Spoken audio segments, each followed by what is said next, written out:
E aí, coder, belezinha? Seja bem-vindo ao meu canal, aqui é o Nix.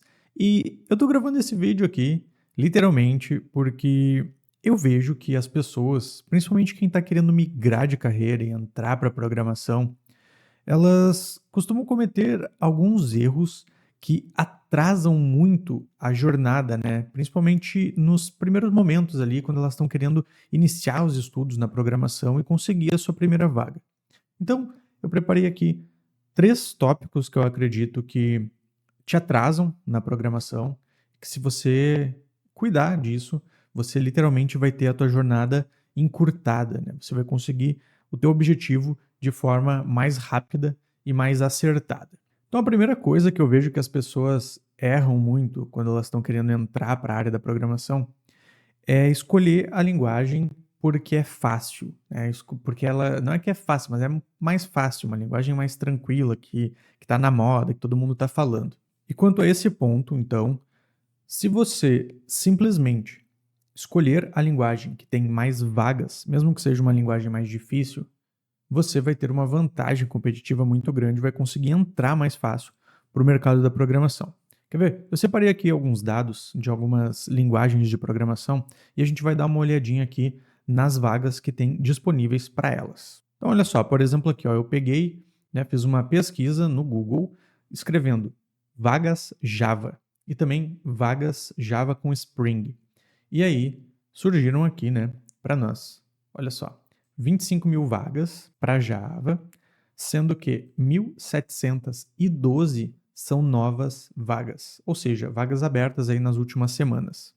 E muitas dessas vagas aqui são vagas para júniores, estagiários, porque tem uma quantidade muito grande de vagas e não tem tantos profissionais disponíveis para preencher elas. Ou seja, nesse caso, precisa formar mais mão de obra júnior, estagiário, para que eles possam, né, enfim, possam preencher essas vagas aqui.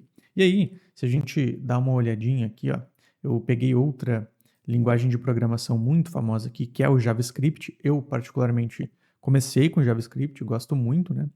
E botei aqui também a pesquisa para vagas de TypeScript e Angular e React, que hoje são os frameworks mais utilizados aí, principalmente para front-end. E eu nem trouxe Node aqui, né? Trouxe só realmente parte de front-end.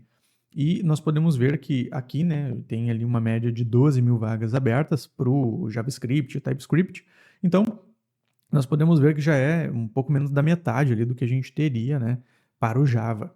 E, assim, realmente, para quem vai para o front-end, não tem como fugir do JavaScript, tá? Não é que o JavaScript é a principal linguagem de front-end, aqui o JavaScript é o front-end web, né? Literalmente não tem como fugir dele, né?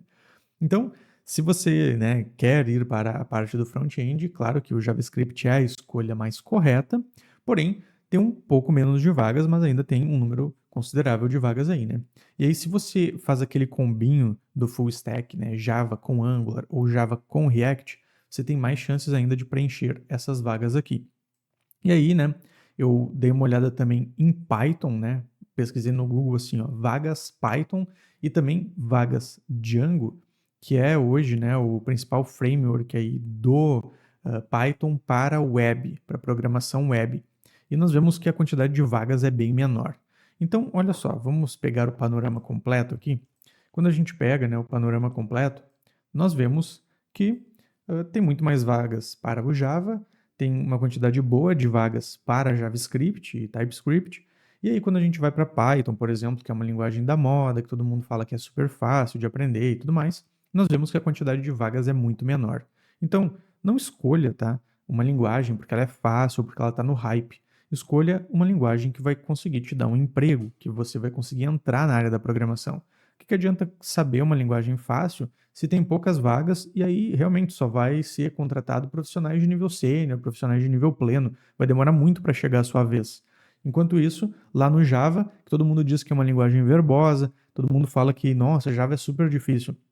Não é difícil, tá? Java é uma linguagem tranquila de aprender, ela é verbosa sim, então você escreve um pouco mais para chegar no mesmo resultado, porém é a linguagem que tem mais vagas. E aí você não pode brigar com os dados do mercado. Se o mercado está pedindo Java, se você souber Java e se inscrever para as vagas Java, você vai ter muito mais chance de entrar. E se você tiver então né, o combão ali full stack, você sabe Java e sabe também o JavaScript, então, cara, você está muito tranquilo no mercado. Pensa no seguinte, a tua jornada vai ser muito encurtada no início se você escolher a linguagem certa. Olha só, essas dicas aqui estão te ajudando? Então, eu vou te falar uma coisa. Não se esquece de se inscrever aqui no canal e clicar no sininho para receber as notificações quando eu postar vídeos como esse, que vão te ajudar na sua carreira e que vão te dar um direcionamento que talvez faça você poupar vários meses e até anos aí de, né, quebrar a cabeça andando em círculos, e aí você vai poder ter um direcionamento mais correto. Então, se você realmente gosta desse tipo de conteúdo e quer acelerar a sua entrada aí no mercado da programação, não esquece de se inscrever aqui no canal. E aí o segundo ponto que eu vejo que atrasa muito as pessoas na programação é o seguinte: pensa bem, no momento que você descobre qual é a linguagem que tem mais vagas, né, ou as linguagens que têm mais vagas, por que você vai estudar, por exemplo, lógica de programação em outra linguagem que não seja aquela que você já está vendo que é a que tem mais oportunidades no mercado? Você vai lá estudar com Portugal, vai estudar com C++, alguma coisa assim, e aí, pô, daqui a pouco você, né, vê que você quer ir para o Java. Por que não estudar a lógica de programação direto na linguagem que você escolheu? Então, faça isso, tá? O segundo ponto que eu tenho, assim, de como uma coisa que com certeza vai te atrasar se você não fizer, é não estudar a lógica de programação na linguagem que você escolheu. A terceira coisa que eu vejo que as pessoas acabam se atrasando muito na entrada, né, na área, é não analisar exatamente o que as vagas estão pedindo para aquela linguagem que foi escolhida. Quer ver uma coisa? Vem comigo aqui, ó. Eu peguei aqui, por exemplo, uma vaga de desenvolvedor Java Backend Júnior e olha só, quando a gente vem aqui nas experiências, né, a gente vê que ele está querendo uma experiência com SQL, né? E aí ele está falando em SQL Server e PostgreSQL. Então, são bancos de dados SQL, né? Ou SQL. Então, se você quer entrar para a programação como desenvolvedor Java Júnior no back-end, você também vai ter que saber banco de dados SQL. Tem algumas vagas que também vão pedir MongoDB, né? Que é o NoSQL. Então, você também vai ter que saber MongoDB. Aí, ele está pedindo aqui para você ter experiência com JUnit, que é uma ferramenta para testes unitários. Experiência, ele está pedindo aqui, né, JavaScript, CSS e HTML. Então, não é só back-end, né, foi cadastrado errado, está pedindo um full stack, na verdade.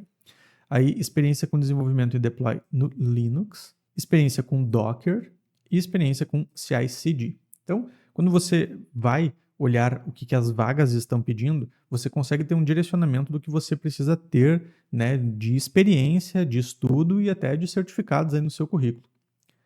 Quando a gente vem aqui para o front-end, eu peguei uma vaga aqui de front-end React Junior, olha só, tá pedindo aqui, né, experiência em construção de interfaces, beleza, o famoso construção das telas, né, do front-end, e aí pede, ó, JavaScript, essa aqui, ó, Junior, tá, já tá pedindo TypeScript, e aí o React.js com o framework de Next, tá? Assim, tem poucas coisas que mudam do Next para o React, né? Se você sabe React, é bem tranquilo de pegar o framework depois, mas bem super tranquilo aqui os requisitos da vaga. Aí aqui, ó, os processos de code review, merge, as tags e o CI/CD também, né? Que são questões do Git. Experiência com testes de software, aí a gente tem o Jest aqui, o Testing Library, tá pedindo até bastante coisa aqui essa vaga. Aí, ó, a experiência com integração do front-end com microserviços no padrão REST, então você tem que saber integrar o seu front-end lá com o back-end. Aí, beleza, produzir código simples, limpo, legível, maturidade para trabalhar em equipe. Aí, aquele que estão pedindo Styled Components, beleza, é uma forma de usar o CSS, né? Tá até meio em desuso agora. Aí, parte de responsividade, pede Google Analytics, pede metodologias ágeis. E aí, aqui, né, soft skills ali e tal. E tem uns diferenciais, né, ter Docker e Kubernetes. Beleza. Então, analisando as vagas, a gente consegue entender exatamente o que a gente precisa estudar.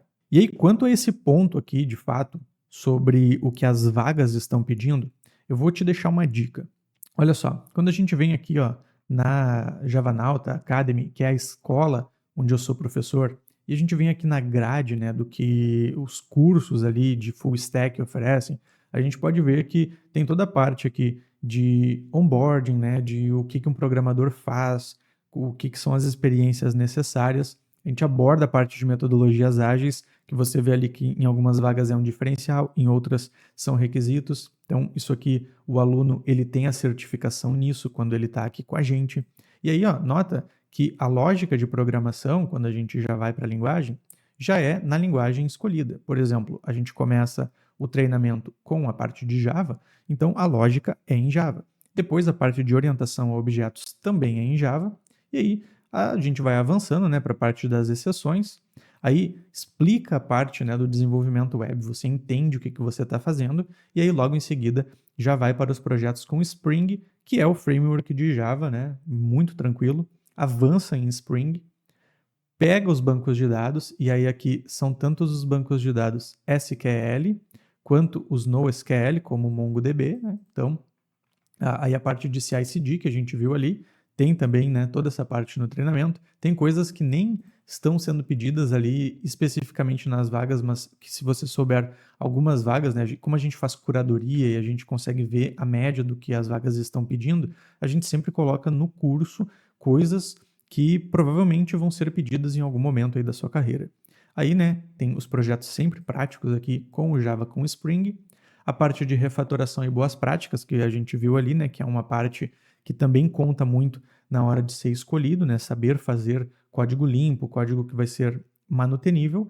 E aí, feito isso, a gente tem toda a parte do back-end e aí já vai para o front-end com JavaScript, passa pela lógica de programação também com o JavaScript, vai para a parte de funções, de arrays, e aí começa, né, no TypeScript também, que a gente já viu ali que é algo que as vagas estão pedindo. Então, parte para o TypeScript, vê HTML, vê o CSS, e aí nós já vamos para os frameworks e bibliotecas, que é o Angular, né, avança com o Angular, faz o projetinho prático e, né, nesse projeto prático consome o que tem lá no back-end. Então, tem toda aquela parte também de integração entre o back-end e o front-end e vai para a parte do React também com projetos práticos. Isso aqui é só para você ter uma ideia do que eu estou falando.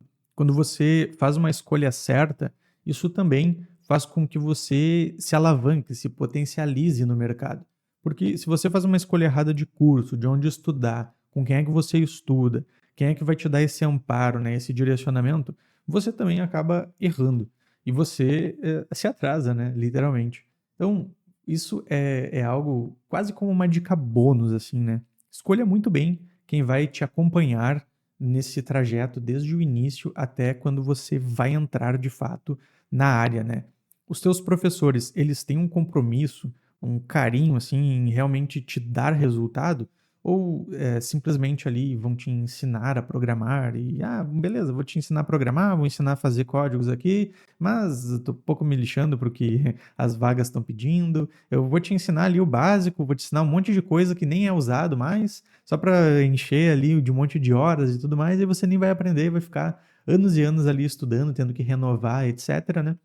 Sendo que, por exemplo, na Javanauta, a gente tem o acesso vitalício, o acesso com atualizações, então sempre que surge alguma coisa, algum requisito novo, a gente coloca lá, né? E você tem também o contato ali direto por WhatsApp com os professores, o que, honestamente, você não vai encontrar em nenhum outro lugar, né? Então, a dica bônus é, saiba muito bem quem vai te guiar na tua carreira, seja os influencers que você vê no YouTube ou no Instagram, seja seus professores de fato, e seja inclusive as empresas, né, onde você vai resolver seguir a sua carreira. Cuide muito para que você esteja no lugar certo em cada momento, né, da sua carreira. E aí, a minha dica final, realmente, para quem está iniciando aí na programação e não quer ser atrasado, é não ser perfeccionista. A pior coisa que você pode fazer, e isso eu falo por experiência própria, e isso me atrasou muito em vários campos da minha vida, é querer ser perfeccionista demais, querer saber tudo logo no início. Quando você começa a estudar, quando você está dando os seus primeiros passos, você primeiro de tudo precisa fazer as coisas funcionarem. O seu código ele tem que rodar, ele tem que funcionar. Depois você vai pensar em melhorar ele, depois você vai pensar em melhorar o seu código, em alcançar uma senioridade maior. você provavelmente primeiro vai ter que passar por um estágio ou por um trainee para depois ser um júnior. E vai ter que ser um júnior para depois ser um pleno. E aí, quando você estiver no nível pleno, aí que você vai começar a se preocupar realmente numa super qualidade de código, né? Enquanto você está nas primeiros passos ali, você literalmente tem que tentar fazer as coisas funcionarem, entenderem por que, que as coisas são daquele jeito, por que, que elas são feitas assim, e quais são os casos de uso que você vai ter para aquelas coisas que você está fazendo e está executando. No momento que você sabe que aquilo é possível, sabe como fazer, mesmo que seja do seu jeito, você vai ter um ganho muito grande em confiança e você vai também saber fazer com as suas próprias mãos, mesmo que não seja a coisa mais bonita do mundo, mesmo que você encha seu código ali de if, else, etc, que tem muita gente que fala assim: "Nossa, não pode mais usar if, não pode usar else no código". Não sei quem é que inventou que não pode, tá? A ferramenta tá ali é para ser usada. Aí é óbvio, existem formas mais performáticas de fazer as coisas, mas primeiro você faz do jeito que você sabe, e aí depois você faz de um jeito melhorado. Não ser perfeccionista vai te ajudar a te alavancar muito na carreira, porque você literalmente vai fazer e depois você vai se forçar a melhorar. E nisso você evolui. Não tente pular etapas, tá? Faça primeiro o básico e depois vá avançando no seu ritmo, de acordo com o seu estudo, com o seu esforço. Isso vai com certeza te dar muito tempo ganho aí na sua carreira. Isso tudo que eu falei aqui com certeza vai te ajudar muito se você fizer, porque você vai parar de andar em círculos, né? Vai sentir que você realmente está avançando na carreira. Mas sabe que se eu pudesse voltar no tempo e fazer algumas coisas diferentes do que eu fiz, olha, tem algumas coisas que com certeza eu faria completamente diferente se eu pudesse recomeçar do zero. E eu gravei um vídeo sobre isso, te falando exatamente o que eu faria se eu pudesse voltar no tempo e fazer algumas coisas diferentes para alavancar ainda mais a minha carreira. E eu vou deixar ele aqui, né, para você assistir aí como uma sugestão aí para um próximo vídeo para os seus estudos. Então, te vejo lá no próximo vídeo. Um grande abraço e tchau, tchau.